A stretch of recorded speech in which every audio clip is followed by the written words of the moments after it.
Hey kiddos, we're going to be reading chapter 7 of Among the Hidden this morning, and we read the last chapter. I'm just going to clean my camera off a little bit.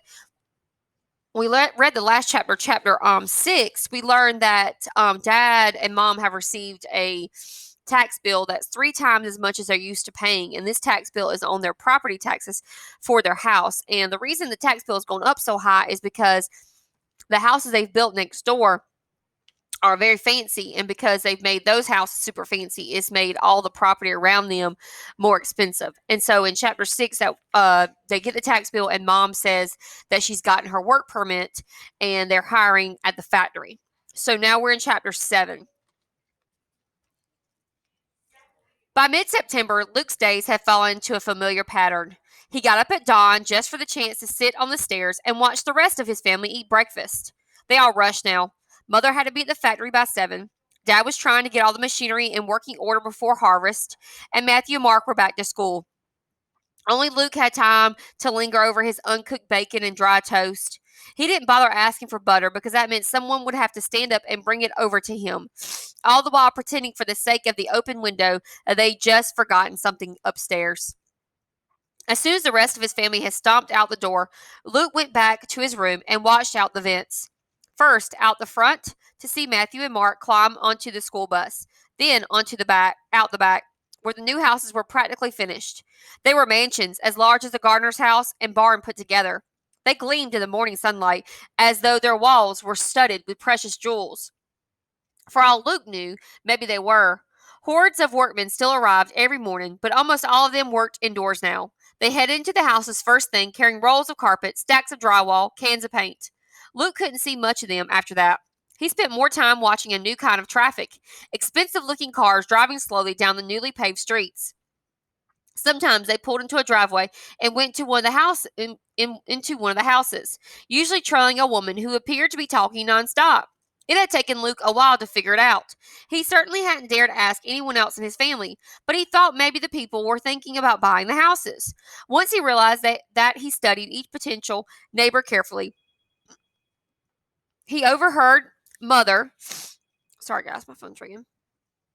He overheard Mother and Dad marveling that the people moving to the new houses were not going to be city people, but barons. Barons were unbelievably rich. Luke knew. They had things ordinary people hadn't had in years. Luke wasn't sure how the barons had gotten rich when everybody else was poor, but Dad never said the word baron without a word or two in front of it. The people streaming through the houses did look different from anyone in Luke's family. They were mostly thin, beautiful women in form-fitting dresses and heavy-set men in what Luke's dad and brothers called sissy clothes. Sorry, babe. Shiny shoes and clean, dressy pants and jackets. Luke always felt a little embarrassed for them, showing up like that. Or maybe he was embarrassed for his family that they never looked like any of the barons. Luke preferred it when the adults had children with them, and he could concentrate on them. The smallest ones were always as dressed up as their parents, with hair bows and suspenders and other gewgaws Luke knew his parents would never buy. The older kids usually seemed to be wearing whatever they grabbed first out of the closet that morning. Though he knew no one would dare show up with 3 kids, he always counted 1, 2, 1, 1, 2. What if a family with just one kid moved in behind them and he sneaked into their house and pretended to be their second child? He could go to school, go to town, act like Matthew and Mark. What a joke. Luke living with barons. More likely, he'd be shot for trespassing or turned in. When he began thinking things like that, he always jumped down from his perch by the vent and grabbed a book from one of the dusty stacks by the eaves. Mother had taught him to read and do math, as much as she knew herself. At least we have a few books for you, she often mumbled sadly when she left in the morning.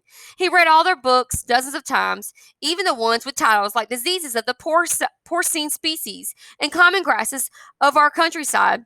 His favorites were the handful of adventure books, the ones that let him pretend he was a knight fighting a dragon to rescue a kidnapped princess, or an explorer sailing on the high seas, holding tight to a mast while a hurricane raged about him.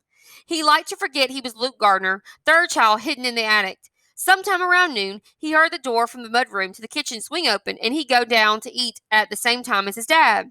Without Mother, there were no homemade pies now, no mashed potatoes, no roast. That sent good smells throughout the house. Dad always made 4 sandwiches, checked to make sure no one could see him, then handed 2 of them to Luke in the stairwell. Dad never talked. He explained that he didn't want anyone overhearing him and wondering, but he did turn the radio on for the noon farm report, and there was usually a song or two after that before Dad silenced the radio and went outside to work again. When Dad left, Luke went back to his room to read or watch the houses again. At 6:30, Mother came home, and she always stopped in and said hi to Luke before rushing out to do a whole day's work in the few hours before bedtime. Usually Matthew or Mark came up to visit him too, but they could never stay long either. They had to help Dad before supper, then do homework afterwards, and they always had been nicest to Luke outdoors, before the woods came down. The 3 of them had often played kickball or football or spud in the backyard. After school and chores, Matthew and Mark always fought about who got to have Luke on his team because even if Luke wasn't very good, 2 boys together could always beat the third. Now they played half-hearted games of cards or checkers with Luke. But Luke could tell they'd rather be outside. So would he. He tried not to think about it. The best part of the day came at the end when Mother tucked him in. She'd be relaxed then. She'd stay for an hour sometimes, asking him what he read that day or telling him stories about the factory. Then one night, when she was telling how her plastic glove had gotten stuck in a chicken she degutted that day, Mother suddenly stopped in the middle of a sentence. "Mother?" Luke said. She answered with a snore. She'd fallen asleep, sitting up. Luke studied her face, seeing lines of fatigue that hadn't been there before. Noticing that the hair around her face now held as much gray as brown. "Mother," he said again, gently shaking her arm. She jerked. "But I cleaned that chicken. Oh, sorry. Luke, you need tucking in, don't you?" She fluffed his pillow, smoothed his sheet. Luke sat up. "That's okay, Mother. I'm getting too old for this any. He swallowed a lump in his throat. "Anyway, I bet you weren't still tucking Matthew or Mark in when they were 12. "No," she said quietly. "Then I don't need it either," he said. "Okay," she said. She kissed his forehead anyhow, then turned out the light. Luke turned his face to the wall until she left. It's really sad that Luke's by himself all day, but at least he has some type of entertainment by watching these houses. He can't watch TV, he can't go turn the radio on, he can't help clean the house or make bread or do anything. He's just in his room all day long, and they have a couple books.